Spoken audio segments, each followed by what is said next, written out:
প্রকৃতিকন্যা সিলেট একসময় পরিচিত ছিল টিলা পাহাড়ের মায়াবী জনপদ হিসেবে।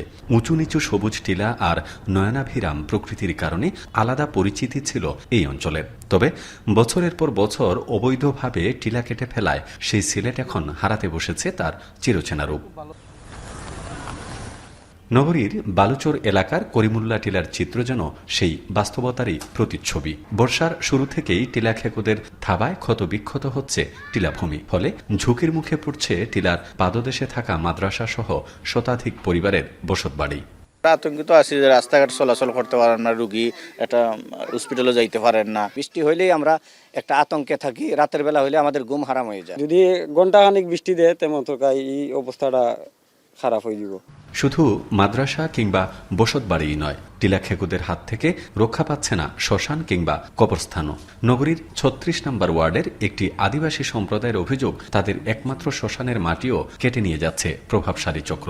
এটা দুইটা ইটা দিকে এসে মাটি কেটে নিয়ে চলে যায়, এটা নিয়ে চলে যায়, কিন্তু আমরা খুব ভয়ে ভয়ে থাকি। প্রায় প্রতিদিনই রাত্রে ওনারা মাটি কাটে। দিনের বেলা আমরা কারো পাই না, কিন্তু রাতের বেলা আসলে আমাদেরকে অনেক হুমকি ধমকি দেয়। পরিবেশ কর্মীরা বলছেন, সিলেট শহর ও শহরতলির প্রায় প্রতিটি টিলাভূমিতেই চলছে এমন ধ্বংসযজ্ঞ। তাদের অভিযোগ, প্রশাসনের একাংশের নীরব সমর্থন কিংবা যোগসাজশেই টিলাখেকুরা আরও বেপরোয়া হয়ে উঠছে। দ্রুত কার্যকর ব্যবস্থা না নিলে যেকোনো সময় ঘটতে পারে বড় ধরনের প্রাণহানি।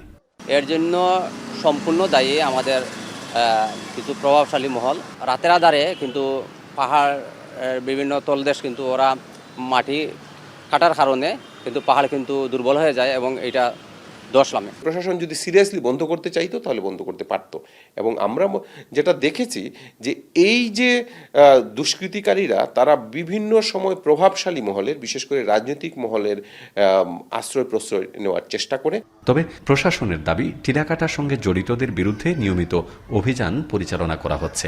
পাশাপাশি পরিবেশ বিধ্বংসী কর্মকাণ্ড বন্ধে মামলা ও অন্যান্য আইনগত ব্যবস্থাও নেওয়া হচ্ছে বলে জানানো হয়েছে।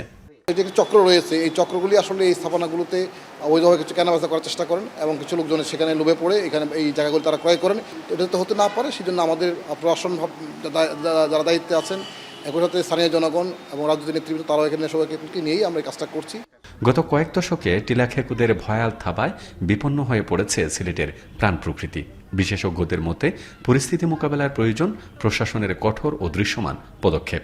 একই সঙ্গে বাড়াতে হবে জনসচেতনতাও। গুলজার আহমেদ, এখন সিলেট।